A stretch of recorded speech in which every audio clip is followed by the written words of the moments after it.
AI technology use பண்ணி இந்த உலகம் வேற லெவல்ல போய்கிட்டு இருக்கு. ஆனா இன்னமும் நீங்க அந்த ஆளுக, நாங்க இந்த ஆளுக, நாங்க வால் வீசும் அம்சம் சொல்லிட்டு ஜாதியை பிடிச்சு தொக்கிட்டு இருக்கானுங்க, மல்லு கட்டிட்டு இருக்கானுங்க.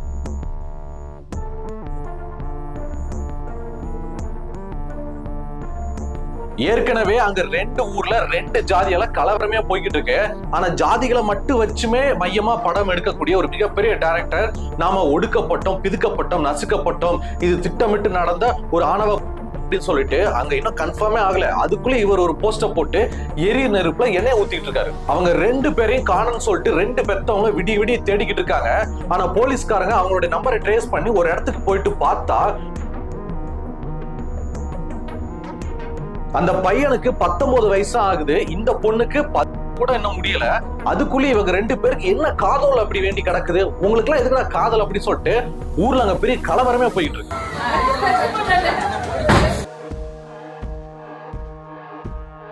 ஒட்டுமொத்த நாட்டையுமே உழுக்கின இந்த மயிலாடுதுறை சம்பவத்துக்கு பின்னாடி இருக்கிற முக்கியமான பிரச்சனை என்ன?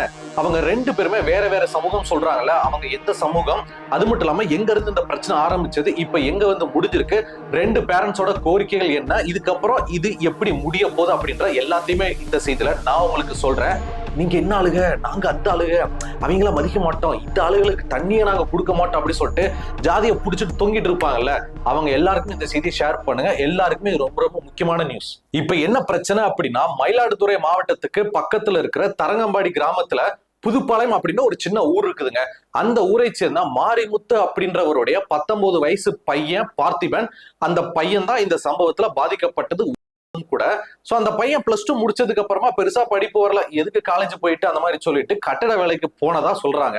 சோ அந்த பையன், அந்த குடும்பம், அவங்க வந்து தலித் சமூகம், சரிங்களா? அப்படியே இந்த பக்கம் பார்த்தோம் அப்படின்னா சாந்தக்குடி கிராமத்துல லட்சுமிகாந்தன் அப்படின்றவங்களுடைய மகள் தான் திவ்யதர்ஷினி. அவங்களுக்கு வயசு 19 கூட இன்னும் முடியல. சோ அவங்க வன்னியர் சமூகத்தை சேர்ந்தவங்க அப்படின்ற மாதிரி சொல்றாங்க.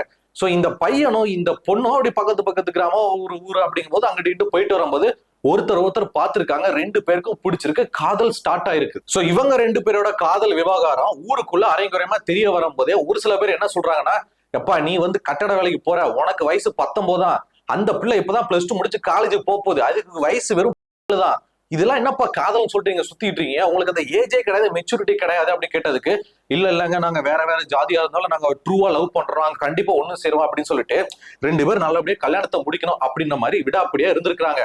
சோ இவங்க பைக்ல அங்கிட்டு வெளியில அங்கிட்டு சுத்தும் போது ஊருக்காரங்க பார்க்க அவங்க அப்பா அம்மாட்ட போட்டு கொடுக்குன்னு சொல்லிட்டு ஏதோ ஒரு வகையில ரெண்டு பேரோட பேரண்ட்ஸ்க்கும் தெரிய வந்துருச்சு, இந்த மாதிரி இந்த சமூகத்தை சேர்ந்த பையனை வந்து உங்க பொண்ணு காதலிக்கிறாப்பா, என்னன்னு கண்டிச்சு வைங்க அப்படின்னு. பையன் வீட்டு சைட்ல இருந்து, எப்பா இந்த மாதிரி உங்க பையன் வந்து அந்த ஆளுக இருக்காங்களா, அவங்க பொண்ணை லவ் பண்றான்ப்பா, என்ன கண்டிச்சு வைங்க சொல்லிட்டு ரெண்டு பேர் வீட்லயும் ஊருக்காரையும் ஏத்தி விட்டாங்க. சோ இந்த பையனையும் இந்த பொண்ணையும் அவங்க வீட்டுல பேரண்ட்ஸ் வந்து கண்டிக்கிறாங்க, என்ன தைரியம் இருந்து அந்த ஆளுக வீட்டுல அந்த பிள்ளைய வந்து காதலிச்சிருப்ப அப்படின்னு.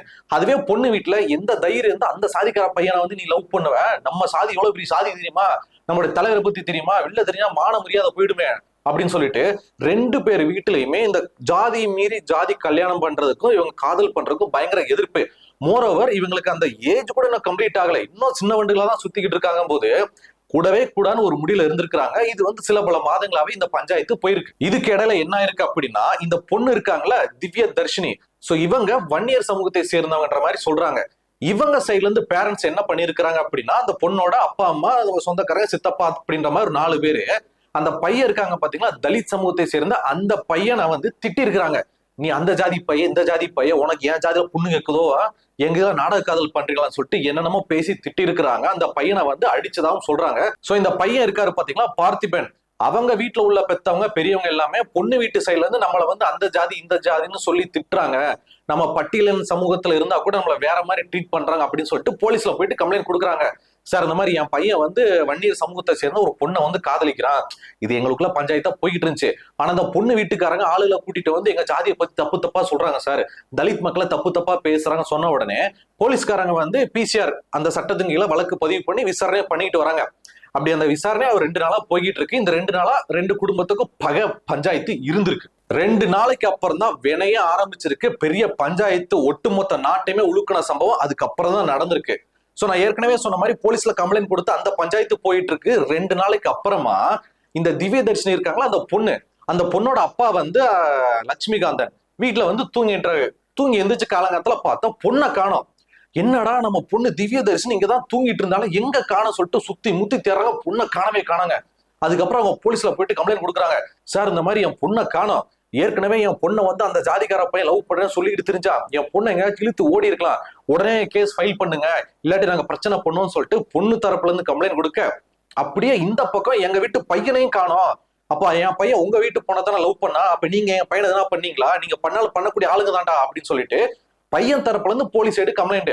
சோ போலீஸ்காரங்க என்ன நினைச்சிட்டாங்க, ரெண்டு பேருமே வேற வேற ஜாதி, வேற வேற சமூகம், இவங்களுக்குள்ள மல்லு கட்டி விட்டாச்சுன்னா பெரிய ஊர் கலவரம் ஆயிடும், மேல இடத்துல கிளி கிளின்னு சொல்லிட்டு பம்ப் அடிப்பாங்க, சீக்கிரமா இந்த பிரச்சனையை சரி பண்ணணும்னு சொல்லிட்டு ரெண்டு பக்கத்துலயுமே கம்ப்ளைண்ட்டை வாங்கிட்டு போன் நம்பரையும் வாங்கிட்டு அந்த போன் நம்பரை வச்சு ட்ரேஸ் பண்றாங்க. முதல்ல அந்த பையனோட போன் நம்பரை வாங்கி ட்ரேஸ் பண்ணும்போது அங்க இருக்கக்கூடிய கிராமத்து பக்கத்துல ஒருத்தருடைய தோட்டத்துக்குள்ள அந்த சிக்னல் காட்டுற மாதிரி தெரிஞ்சிருக்கு.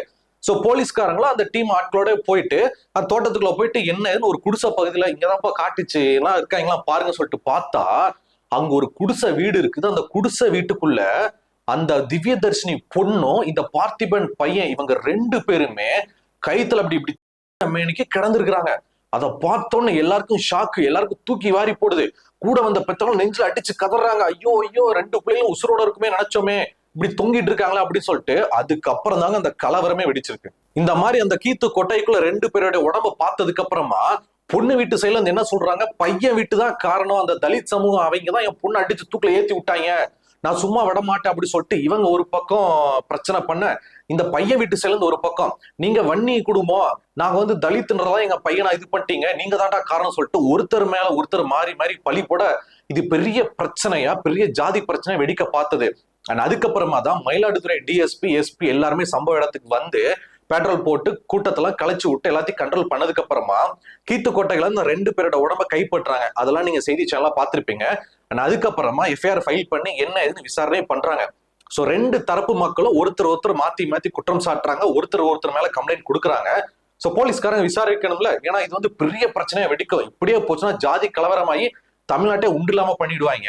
சோ போலீஸ்காரங்க இருங்க, ரெண்டு பக்கம் கம்ப்ளைண்ட் கொடுத்தீங்களா, நாங்க பாக்குறோம், ஃபர்ஸ்ட் இவங்க ரெண்டு பேரோட உடம்பு பண்ணி ரிப்போர்ட் என்ன சொல்லுங்க அதைப்படி பார்ப்போம், நீங்களாவே முடிவு பண்ணிக்கிறீங்களா ஒருத்தர் அடிச்சா தூக்குல ஏத்தி விட்டாங்கன்னு சொல்லிட்டு, அதுக்கு என்ன ஆதாரம் இருக்கு, ஃபர்ஸ்ட் இருங்க போஸ்ட் ரிப்போர்ட் வரட்டும் அப்படி சொல்லிட்டு போலீஸ்காரங்க அவங்க ரெண்டு பேருடைய உடம்பு அனுப்பி வைக்கிறாங்க. இந்த பக்கம் ஹாஸ்பிட்டல்ல போராட்டம் நடந்துகிட்டு இருக்கும் போதே இந்த மாதிரியான தலித் சமூகத்தை சேர்ந்த ஒரு பையன் வந்து வன்னியர் சமூகத்தை சேர்ந்த ஒரு பொண்ணை காதலிச்சு இந்த மாதிரி பஞ்சாயத்து ஆகி போச்சுன்றது விடுதலை சிறுத்தைகள் கட்சி மேலிடத்துக்கு தெரிஞ்சிருச்சு.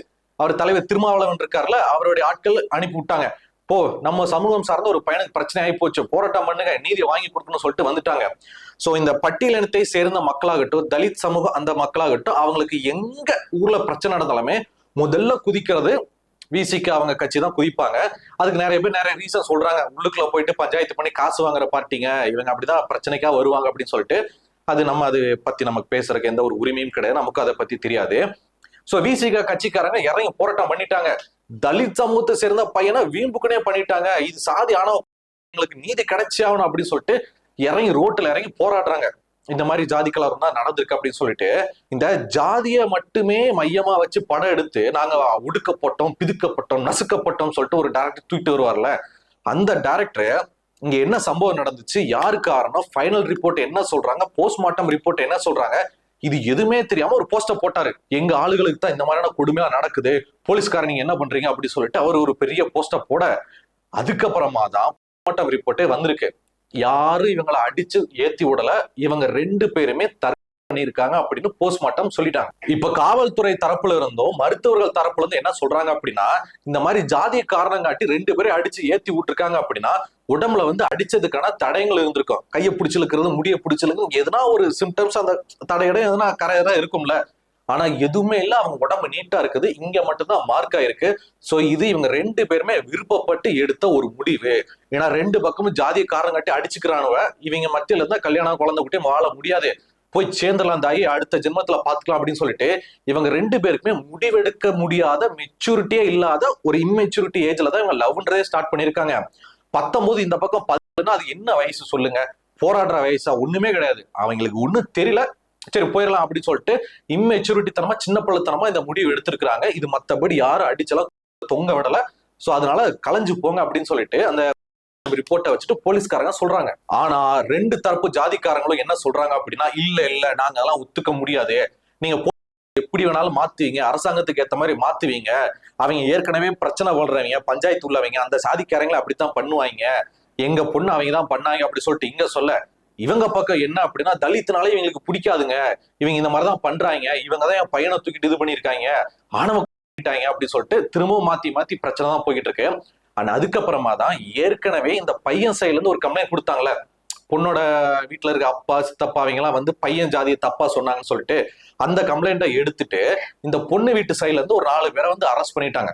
அரெஸ்ட் பண்ணி இந்த மாதிரி பிசிஆர் சட்டம் அவங்க மேல போட்டு இந்த மாதிரி பட்டியலத்தை சேர்ந்த மக்களை தவறா பேசுறாங்க, ஒரு மாதிரியா ட்ரீட் பண்ணதுக்காக அவங்களை அரெஸ்ட் பண்ணி உள்ள போட்டாங்க. சரிங்களா? அண்ட் அது மட்டும் இல்லாம ரோட்ல இறங்கி போராடுனா 25க்கும் மேற்பட்ட இந்த ஜாதி காரணம் சாட்டி ஒரு சண்டை இழுக்கிற மாதிரி ட்ரை பண்ணாங்களே, அவங்கள 25 பேரை போலீஸ்காரங்க அரெஸ்ட் பண்ணியிருக்கிறாங்க. சோ இது வந்து அடிச்சு ஏத்தி விட்டது கிடையாது, இது வந்து அப்படின்றத அந்த ரிப்போர்ட் எல்லாம் வந்ததுக்கு அப்புறமா பொண்ணு வீட்டு சைட்ல இருந்து அந்த பொண்ணோட உடம்ப வாங்கிட்டு அந்த பொண்ணுக்கு என்னபடியா நல்லபடியா செஞ்சு முடிக்கணுமோ செஞ்சு முடிச்சிட்டாங்க. ஆனா இந்த பையன் வீட்டு சைட்ல இருந்து இப்ப வரைக்கும் பெரிய பஞ்சாயத்து பிரச்சனைகள் போய்கிட்டே தான் இருக்குது. சரிங்களா?